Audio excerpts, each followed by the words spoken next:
Welcome to Annie's kitchen. Annie's கிச்சனில் இன்றைக்கி அண்ணி உங்களுக்காக சமைக்க போகிறது வெண்பொங்கல். நம்ம விசேஷ நாட்களில் காலையில் வெண்பொங்கல் தான் டிஃபனாக செய்யலான்னு நம்ம யோசிப்போம். இதுக்கும் நிறைய தண்ணி விட்டு நெய் நிறையா ஊற்றி செஞ்சிட்டோம்னாலே ரொம்ப சூப்பராக வரும். இதில் சின்ன சின்ன டிப்ஸ் எல்லாம் சொல்கிறேன், அதை நீங்கள் ஃபாலோ பண்ணி செய்யுங்க. வெண்பொங்கல் ரொம்ப சாஃப்டாகவும் டேஸ்ட்டாகவும் சூப்பராகவும் வரும். வாங்க வெண்பொங்கலை எப்படி டேஸ்டியாக செய்கிறதுன்னு பார்க்கலாம். மறக்காமல் அன்னீஸ் கிச்சன் சேனலுக்கு சப்ஸ்கிரைப் பண்ணுங்கள்.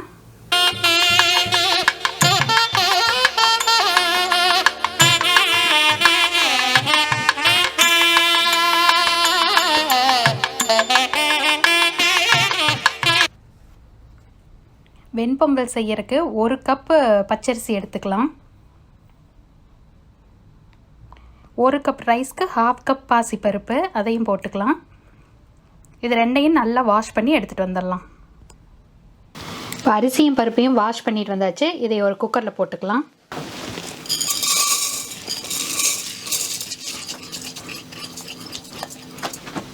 இப்போ நம்ம 1 கப் ரைஸும் 1/2 கப் பருப்பு எடுத்தோம். எந்த கப்பில் ரைஸ் எடுத்தோமோ அந்த கப்பில் 5 கப் தண்ணி ஊற்றிக்கிறேன். இப்போ அதில் கொஞ்சம் இஞ்சி நான் தட்டி வச்சுருக்கேன். அப்போ தான் எடுத்துடலாம். இல்லை நீங்கள் சின்ன சின்னதாக வேணும் கட் பண்ணி போட்டுக்கறனால போட்டுக்கோங்க. இஞ்சி கொஞ்சம், அதில் பச்சை மிளகாய்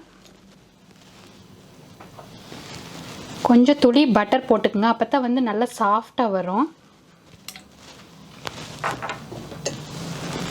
ஒரு நெய் 1 ஸ்பூன் ஊற்றிக்கோங்க. இப்போ தேவையான உப்பு பொங்கலுக்கு. ஒரு தடவை உப்பை டேஸ்ட் பார்த்துருங்க, வாட்டரில் கரெக்டாக இருக்குதான்ட்டு. இப்போ நம்ம இதை மூடி வச்சு 5 சவுண்டு இல்லாட்டி 6 சவுண்டு விடணும். இப்போ நான் 5 சவுண்டு விடுறேன். இப்போ 5 சவுண்டு ப்ரெஷர் அடங்கிடுச்சு. நம்ம குக்கர் திறந்துக்கலாம். பாருங்கள், ரைஸ் நல்லா வெந்துடுச்சு. இப்போ இதை எடுத்து வச்சுட்டு தாளிக்கிறதுக்கு ரெடி பண்ணிக்கலாம். இப்போ நம்ம பொங்கல் தாளிக்கிறதுக்கு கொஞ்சம் எண்ணெய் ஊற்றிக்கலாம். அதுலேயே கொஞ்சம் நெய் ஆட் பண்ணிக்கலாம். ஏன்னா நெய் மட்டும் தனியாக ஊற்றினோம்னா ரொம்ப திகட்டும், அதனால எண்ணெய் ஆட் பண்ணியிருக்கோம். இப்போ ரெண்டும் காயிட்டோம். இப்போ இதில் ஜீரகம் ஆட் பண்ணிக்கலாம்.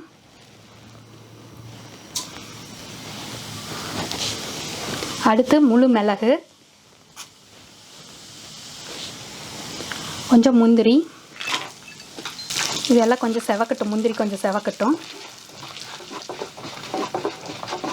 நல்லா அடுப்பை ஸ்லோவாக வச்சு முந்திரியை வருங்க. அப்போ தான் அது நல்லா கிறிஸ்பியாக நல்லா கோல்டன் ப்ரௌனாக வரும்.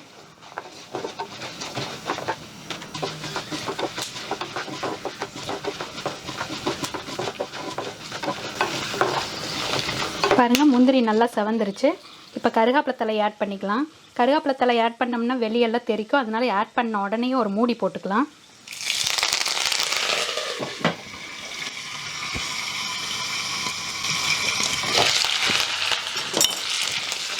இப்போ இந்த தாளிச்சதை எடுத்து பொங்கலில் ஊற்றிக்கலாம்.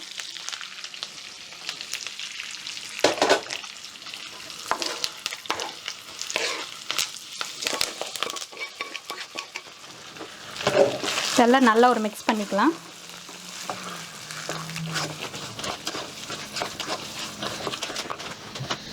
பாருங்கள், பொங்கல் எவ்வளோ நல்லா வந்திருக்குதுன்ட்டு. எப்போவுமே பொங்கல் கொலையை செஞ்சிட்டாலே நெய் நிறையா தேவைப்படாது. ஆனால் நெய் ஊற்றுற வரைக்கும் நல்லா டேஸ்ட்டாக தான் இருக்கும். பாருங்கள், நம்ம பொங்கல் சர்வ் பண்ணுறதுக்கு ரெடி.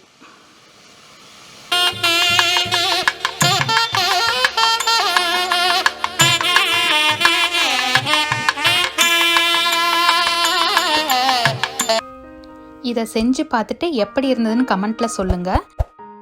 அன்னீஸ் கிச்சன் சேனலுக்கு சப்ஸ்கிரைப் பண்ணுங்கள். பெல் பட்டன் ப்ரெஸ் பண்ணுங்கள்.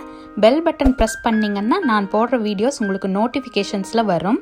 அன்னீஸ் கிச்சன் சேனலை லைக் பண்ணுங்கள், ஷேர் பண்ணுங்கள். நன்றி, வணக்கம்.